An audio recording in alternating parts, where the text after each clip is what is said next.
অবশেষে কবর থেকে তোলা হলো মৃতদেহ। 5 দিন যাবৎ নিখোঁজ থাকার পর বছর 13 কিশোরীর ক্ষতবিক্ষত মৃতদেহ উদ্ধার হয়েছিল সরষেক্ষেত থেকে। তাকে খুন করা হয়েছে অভিযোগ পরিবারের।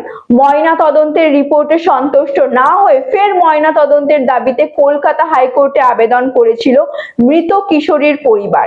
এদিন সেই আবেদন মঞ্জুর করেছেন বিচারপতি জয় সেনগুপ্ত। হরিহরপাড়ায় কিশোরী খুনে ফের ময়না তদন্তের জন্য হাইকোর্টের নির্দেশে কবর থেকে তোলা হলো দেহ। সম্প্রতি 5 দিন ধরে নিখোঁজ থাকার পর গত 27 জানুয়ারি হরিহরপাড়ার ধরমপুর গ্রামে বছর 13 এক কিশোরীর ক্ষতবিক্ষত মৃতদেহ উদ্ধার হয়েছিল সরষেক্ষেত থেকে। পরিবারের অভিযোগ ছিল তাকে অপহরণের পর গলায় ফাঁস লাগিয়ে খুন করা হয়েছে। তার চোখ উপড়ে নেওয়া হয়েছিল বলেও অভিযোগ ছিল। মৃতের পরিবারের দাবি ওই 8ম শ্রেণীর ছাত্রীর সঙ্গে প্রতিবেশী এক কিশোরের প্রেমের সম্পর্ক ছিল। মৃতের মার অভিযোগ মেয়ের এক বান্ধবীর কাছ থেকে জানতে পেরেছে তার মেয়ে ওই সম্পর্কের জেরে 3 মাসের অন্তঃসত্ত্বা হয়ে পড়েছিলেন। তার চোখ উপড়ে নেওয়া হয়েছে, অথচ ময়না তদন্তের রিপোর্টে সেই সবের উল্লেখ নেই। ময়না তদন্তের রিপোর্টে সন্তুষ্ট না হয়ে মেয়ের দেহের ফের ময়না তদন্তের দাবি কলকাতা হাইকোর্টে আবেদন করেছিলেন পরিবারের লোকজন। বিচারপতি জয় সেনগুপ্ত আবেদন মঞ্জুর করে, তাই আজ বিচারপতির নির্দেশে ম্যাজিস্ট্রেটের উপস্থিতিতে ভিডিওগ্রাফি করে তোলা হচ্ছে দেহ। কলকাতার SSKM হাসপাতালে বিশেষজ্ঞ চিকিৎসকের উপস্থিতিতে ওই কিশোরীর দেহের ময়না তদন্ত হবে। কবর থেকে কিশোরীর দেহ তোলা হচ্ছে জানাজানি হতেই কবরস্থানের আশপাশে এলাকার মানুষজন ভিড় জমিয়েছে।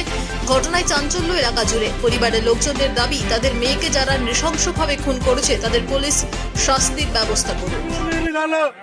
আমরা কেন পারলাম না, আর কেন এই বোনটা এরকম আত্মহত্যা করে কেন মারলো, কি দোষ করলো আমার এই বোনটা? এই যে আমার লোক 12 বছর 10 মাস বয়স, যে এখনো কিছু মানে বোঝার মতন হয়নি, যে 10,000 টাকার লোভে মেরে দিল যে লিয়াই আমি কলকাতা নিয়ে দেবো, ভাত দেবো।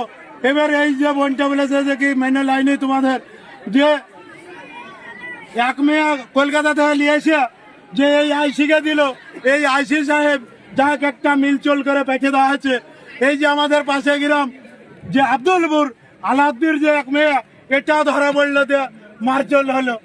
তো এই জিনিসটা যে আমার বোনটা অবুঝে পড়ে গেল, পড়ার তরুণ থেকে যে ঘটনা ঘটে গেল, তাতে আমরা আইনের রাস্তায় গেছি।